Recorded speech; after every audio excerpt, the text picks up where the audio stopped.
Well, as it's a Friday, Kung Fu, what old video games do you want to play? Flat Out Ultimate Carnage? Need for Speed Pro Street?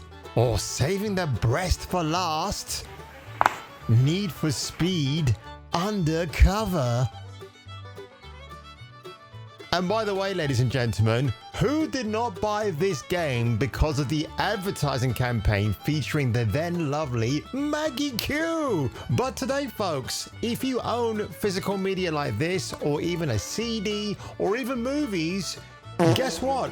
You don't own them. No, all the film companies, all the music companies, and all the game companies, yes, I'm talking to you, Ubisoft, especially you guys, are telling fans, are telling gamers, are telling everybody else, including the whole wide world, that if you buy an Ubisoft game, it's not yours to own. And they're getting sued for it. And I think it's absolutely hilarious. This is even a news item, and it's Ubisoft caught in the crosshairs once again. But ladies and gentlemen, before I get on with today's video, I know what you're thinking. Kung Fu, what are you doing? Why have you suddenly opened up the room for us to see more of your goodies? Well, I'm just trying out something, so maybe some of you might get put off by the slightly lopsided angle of my video, but I wanted to show you big Marcus Phoenix over there keeping me company from Gears of War 3, and I picked that statue up for such an unbelievably cheap price years ago that the person on Amazon did not realize what they were selling. Now if you want to buy that brand new, all boxed up, it will cost you a pretty penny, but back then it cost me less than 100 quid. And of course, folks, if you end up enjoying this video today, make sure you give it a like, make sure you subscribe, and I'll catching me for the return of the opening titles. We've cut a movie sort of into this game, and I play Chaselin, who is this federal agent who sort of guides the player through their experience. The whole thing was fun. I mean, it was basically like shooting a film, and there was, you know, some... Yes, hallelujah, it's the video show. And now, the man the BBC calls... Jason King on Kung Fu Hot Dog. So courtesy of Rock, Paper, Shotgun, You Never Own the Game, insists Ubisoft to the Crew players that are suing the publisher. In other words, it's Cruel World. Do you get it? Because it's The Crew, the video game. Awful writing, but I admire the attempt from Brendan Caldwell, the former features editor. So Ubisoft's lawyers have responded to a legal action from players of defunct racing game The Crew by insisting that those players never owned the game in the first place.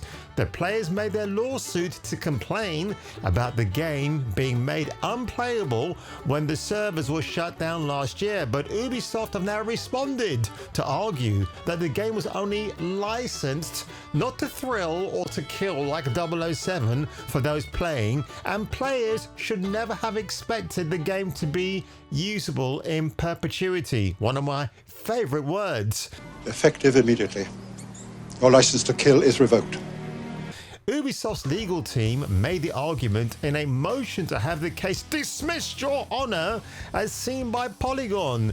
The Crew's ordinary intended purpose was to provide consumers with a revocable, limited license to access its content pursuant to the unmistakable warnings on the product packaging, and Ubisoft's terms of use reads part of the filing. Plaintiffs received just that for years, and Ubisoft therefore provided The Crew consistent with and fit for its ordinary advertised purpose.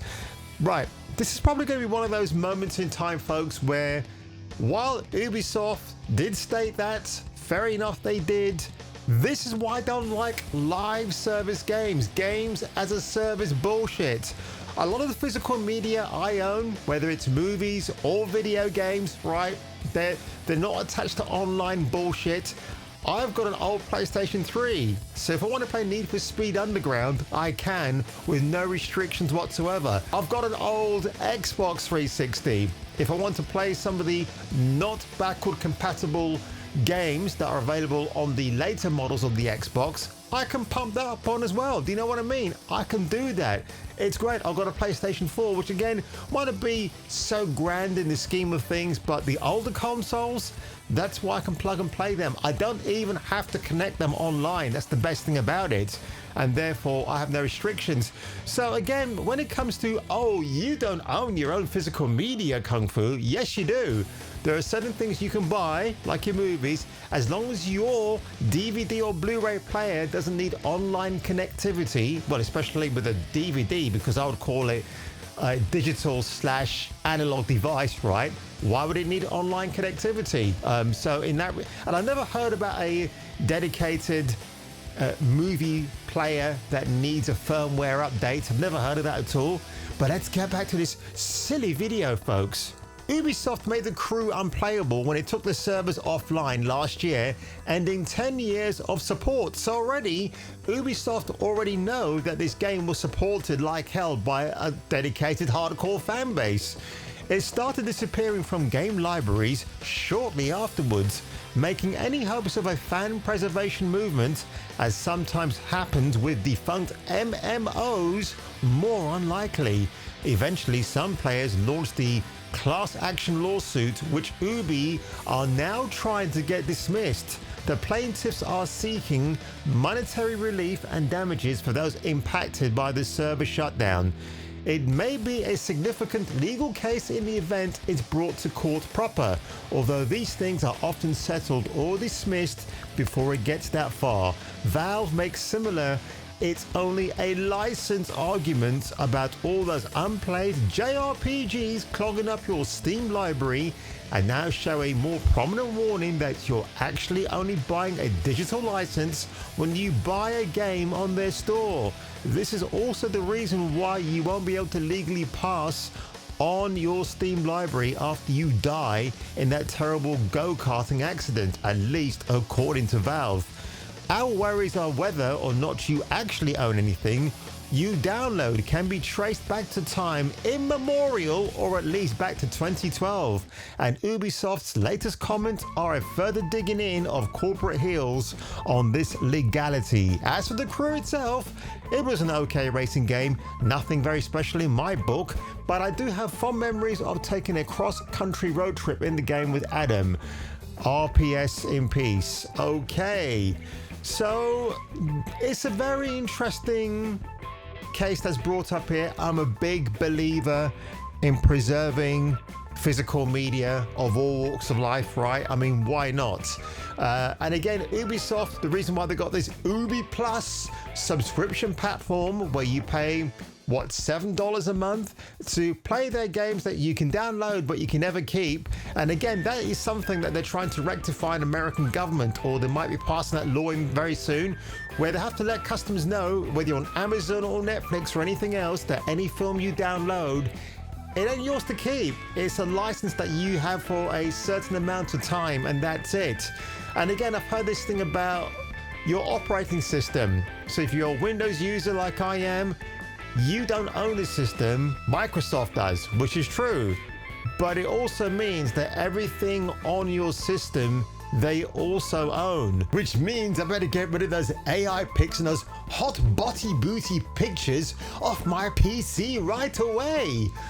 Then again, maybe Bill Gates is quite the perv and doesn't let on. So I think that last part is a conspiracy theory, to be honest, folks. I really don't know how much of that is true. I use a very illegal version of Adobe Premiere Pro and Photoshop, and they serve me well. I don't have to give those bozos a monthly subscription. Why should I?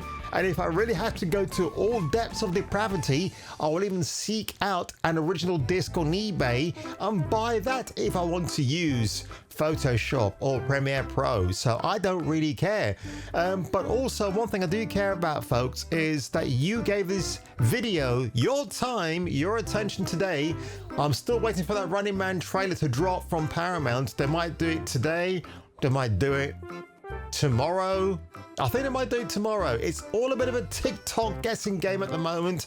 Everybody I've watched who was at CinemaCon 2 weeks ago, who saw the actual Paramount showcase and saw that trailer, they just loved it, I tell you. So I'm going to keep on buying certain films. I mean, it's ridiculous. It's like I shop online and I see a lovely Cartier watch as worn by Sebastian Stan. A very essential piece is this Cartier watch. It's interesting to have a watch because you just look at your phone, which I hate. So I also just try to do everything I can to not look at the phone. And I want to buy that particular watch. Now, I don't expect months down the line, Cartier knocks on my door and says, "Oi, Kung Fu, that's not your model of watch to own anymore. We're taking it back from you." That's not how it works, bro, in the grand scheme of things.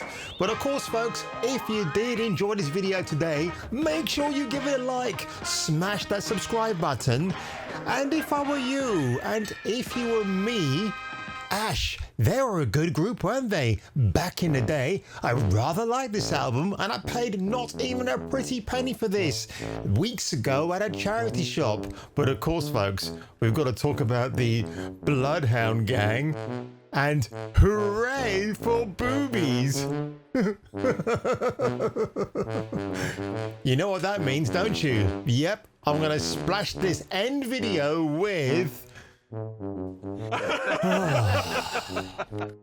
the two breast things that can bring world peace. And I'll catch you catching me for the return of the next video. Tune in next time, Space Freaks, and hear your doobry go ping in the next gripping installment of Kung Fu Hot Dog.